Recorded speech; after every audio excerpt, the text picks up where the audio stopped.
سلام دوستان عزیز، با دوخت کیف دستمال کاغذی در خدمتتون هستم. برای دوخت این کیف ما احتیاج به دو تا مستطیل کوچیک داریم در ابعاد 4 در 12 سانتی متر برای قسمت دکمه خورش و دو تا مستطیل بزرگ، یکی برای رویه و یکی برای آستر به ابعاد 15 در 32 سانتی متر. من برای این کار از پارچه استفاده کردم و هر دو طرف پارچه هام رو لایه کاغذی چسبوندم. شما میتونید از لایه پارچه‌ای استفاده کنید، لایه حریر، لایه پرشین یا لایه یقه مردانه که ایستایی بسیار عالی داره. برای دوخت قسمت دکمه خور ما می‌خوایم قسمت شبیه مثلث بشه. از پایین کار من نیم سانتی متر علامت میزنم، از این قسمت هم نیم سانت علامت میزنم و دو نقطه رو به هم دیگه وصل میکنم. مرکزش رو مشخص میکنم و از قسمتی که از لبه کار، یعنی این قسمت، اون نیم سانت رو حساب نکنید، نیم سانت هم با این 2 سانت حساب میشه. این قسمت 2 سانتی بالا و علامت میزنم. از این قسمت هم از لبه کار 2 سانتی بالا و علامت میزنم و حالا این دو تا خط رو، این دو تا نقطه رو به هم دیگه وصل میکنیم. حالا این دو نقطه به هم دیگه وصل میشن. برای جای دوخت هم نیم سانتی متر در نظر بگیرید. از هر دو طرف نیم سانتی متر جای دوخت داره. این قسمت هم همچنین. حالا نقطه های جای دوخت رو به هم دیگه وصل کنید.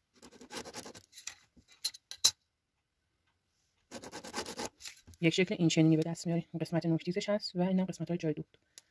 روی این پارچه میذاریم و دور تا دورش رو از روی خط ها چرخ میکنیم. من دور تا دور کارم رو دوختم. این قسمت های اضافهش رو میچینم. برای برگردوندن کارمون این قسمت ها رو ببینید به این حالت با نوک انگشتاتون بگیرید و به سمت داخل فشار بدید. حالا با یک وسیله به روی برگردونید کارتون. قسمت های نوک تیز رو به این حالت درست کنید. درس‌ها رو با انگشتتون به بیرون هدایت کنید و حالا یک اتو بزنید. روی کارتون یک اتو بزنید و بعد از لبه به فاصله یک پای چرخ یک دوخت رو کار بزنید.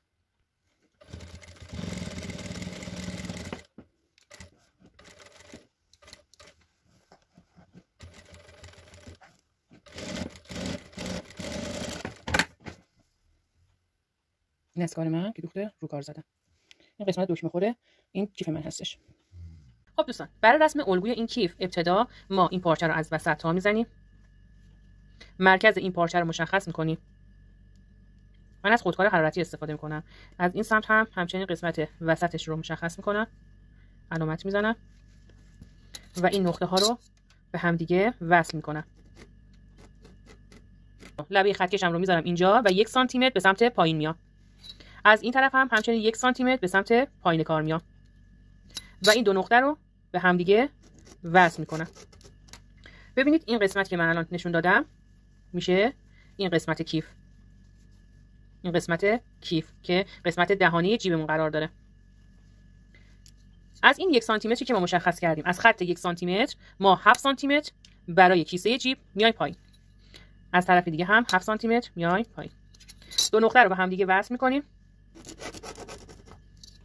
و دوباره از لبه خط 7 سانتی متر دوباره علامت میزنیم برای برگشت رویه جیب و حالا نقطه ها رو به هم وصل میکنیم. 1 سانتی که باقیمون برای جای دوخت ما هست. حالا باز ما دوباره از همین طرف همون مراحل رو انجام میدیم. 1 سانتی متر از این طرف،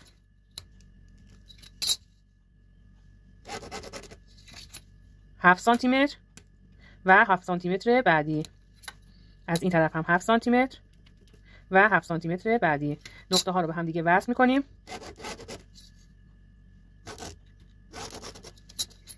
تا این شکل به دست بیاد. ببینید خط کشی کار ما انجام شد. برای آستر هم ما تمام این خط کشی ها رو انجام میدیم و برای مرحله دوخت میریم. نحوه دوخت به این صورت هست که روی کار به سمت خودمون هست و قسمت آستری هم روبروی اون قرار میگیره. ما دو رویه رو روبروی هم قرار میدیم به این صورت.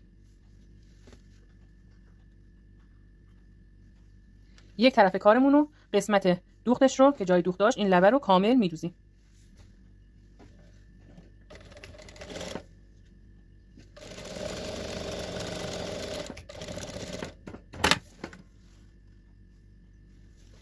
این قسمت دقت کنید، این قسمت ما میخوایم 3 تا 5 سانتی متر برای برگشت کیف به رویه یه قسمتش رو باز بذاریم. پس علامت میزنیم اینجا رو که انتهای دوخت و ابتدای دوخت بعدی ما از کجا باشه و ما این قسمت رو میدوزیم.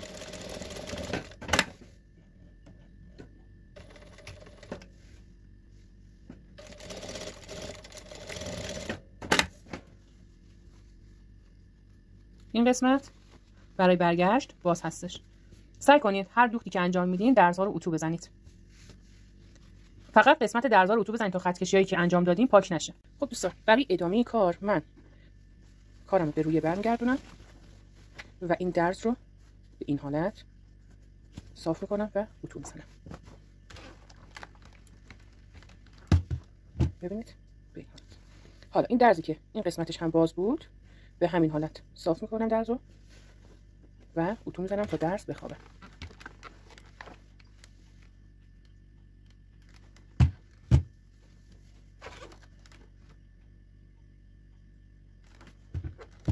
حالا کارمو برمیگردونم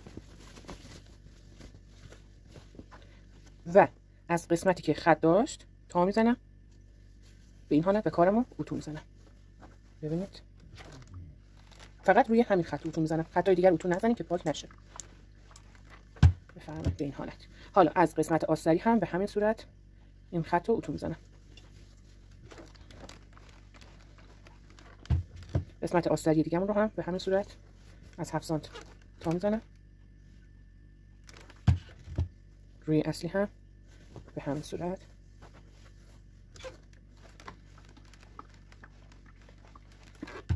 فعلا اتوکاری این قسمت تموم شده تا دوختمون رو انجام بدیم.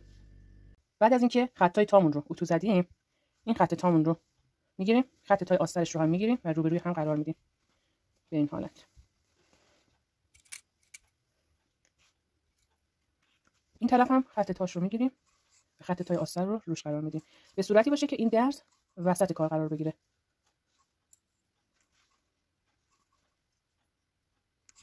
بعد از اینکه این کارها رو انجام دادیم و خط تاها رو بستیم، از این قسمت شروع به دوخت میکنیم. قسمتی که باز هست شروع به دوخت میکنیم.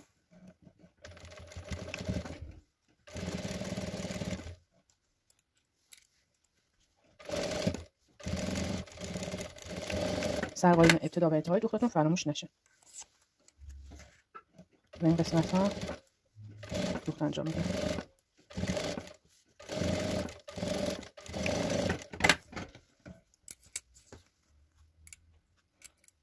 بعد از اینکه کارمون رو دوختیم، از قسمتی که باز بود کار رو به روی برمیگردونیم.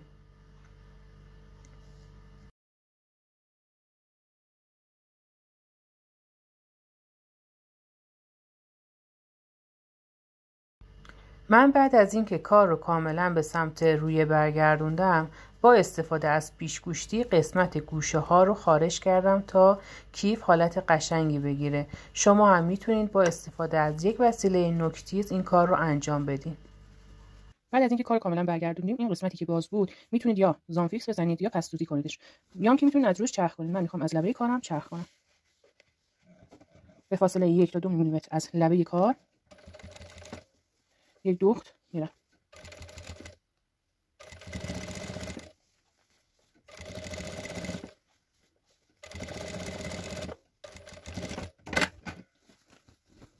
به این حالت. طرف دیگه کارم هم به همین صورت لبه‌شو میدوزم. بعد از اینکه دو طرف لبه ها رو دوختم، یک اتو کامل بدنه کارم رو میزنم. بدنه اصلیم اتو زدم. حالا برای قسمت دکمه خور میخوام کارمو مشخص کنم. بدنه اصلی رو از وسط تا میزنم و قسمت مرکزیش رو مشخص میکنم. این قسمت هم همینطور. بدنه اصلی رو از وسط تا میزنم و قسمت مرکزش رو مشخص میکنم. از قسمت لبه 4 سانتی متر به سمت پایین میام و اینجا علامت میزنم. از این سمت هم 4 سانتی متر پایین میام و این قسمت رو علامت میزنم. یک طرف کارمون یک خط بزرگ میکشیم برای خط دوختمون به این حالت.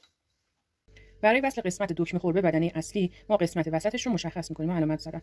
یادتونه گفتم روی بدنه اصلی یه قسمت یه خط بزرگ بکشین، این خط وسطی رو وسط کار قرار بدین و لبه این دکمه خور روی خط قرار بگیره. با سوزن فیکسش کنین. حالا به فاصله نیم سانتی متر میدوزیمش. ببینید زمانی که میخوایم بدوزین این قسمت رو با لبه دست نگه دارین و بکشین بیرون و به این حالت این قسمت رو بدوزید. دقت کنید که زیر لبه جیب رو ندوزین. به این حالت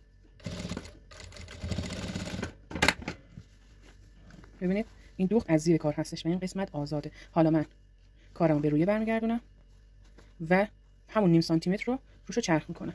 دوباره لبه جیب رو بگیرین که زیر چرخ نشه.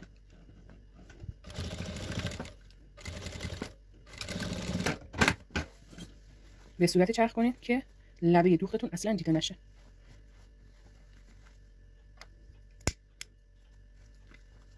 بفهمید. حالا دوخت روکار جیب ها دل بخواهی شما میتونید از این قسمت دو طرفش رو چرخ کنید یا کلا اتو بزنید چرخ نکنید، یا که مثل من هر 4 طرفش رو به فاصله چند میلیمتر چرخ بزنید. به این حالت من دور تا دور کارم رو چرخ کردم. دوستان ببینید شما میتونید برای این کار از هیچ دکمه‌ای هم استفاده نکنید، کارتون ساده باشه به این حالت قرار بدین و ساده استفادهش کنید، یا میتونید از نخای قیتون یا ماکارون استفاده کنید. مرکزش رو که مشخص کردین به این حالت این نوار رو اینجا بدوزید و این قسمت از دکمه استفاده کنید. دکمه رو این لبه بدوزید و این دور کار بندازید. به این روش هم میشه. یا میتونید از چسبای نرم ماده استفاده کنید. یه چسب این قسمت کار بزنید، یه چسب هم این قسمت کار. یا که میتونید از این دکمه استفاده کنید که هم فلزیش توی بازار هست هم پلاستیکیش. اما برای این کار من میخوام از دکمه‌های میانه استفاده کنم. به این حالت ببینید این کار اینطوری هستش، دکمه خورده و با دستگاه پانچ این دکمه رو انجام دادم. برای قسمت دکمه زدن ما قبلا روی بدنه اصلی علامت زده بودیم. با بشکاف من یه سوراخ ریز ایجاد کردم و قسمت برجسته دکمه رو روی کار قرار دادم و تکه دوم دکمه رو هم روی اون قرار میدم و یه فشار کوچولو میدم تا صدای یک تیکه ریز بده و بعد با دستگاه اون قسمت رو محکم فشار میدم تا دکمه فیکس کار بشه. برای قسمت دکمه خور از قسمت نوکش 1.5 سانت به سمت پایین میام، علامت میزنم و با بشکاف یک سوراخ ریز 2-3 میلیمتری ایجاد میکنم و قسمت روی دکمه یه قسمت برجستگی داره و از اون سوراخ ردش میکنم. قسمت دوم دکمه رو روی کار قرار میدم. پایه کار اینجا عوض میشه. این قالب 4 تکه هستش و با دستگاه فشار ایجاد میکنم تا دکمه فیکس کار بشه. و اینم پایان کار ما. خسته نباشین. خدا نگهدار.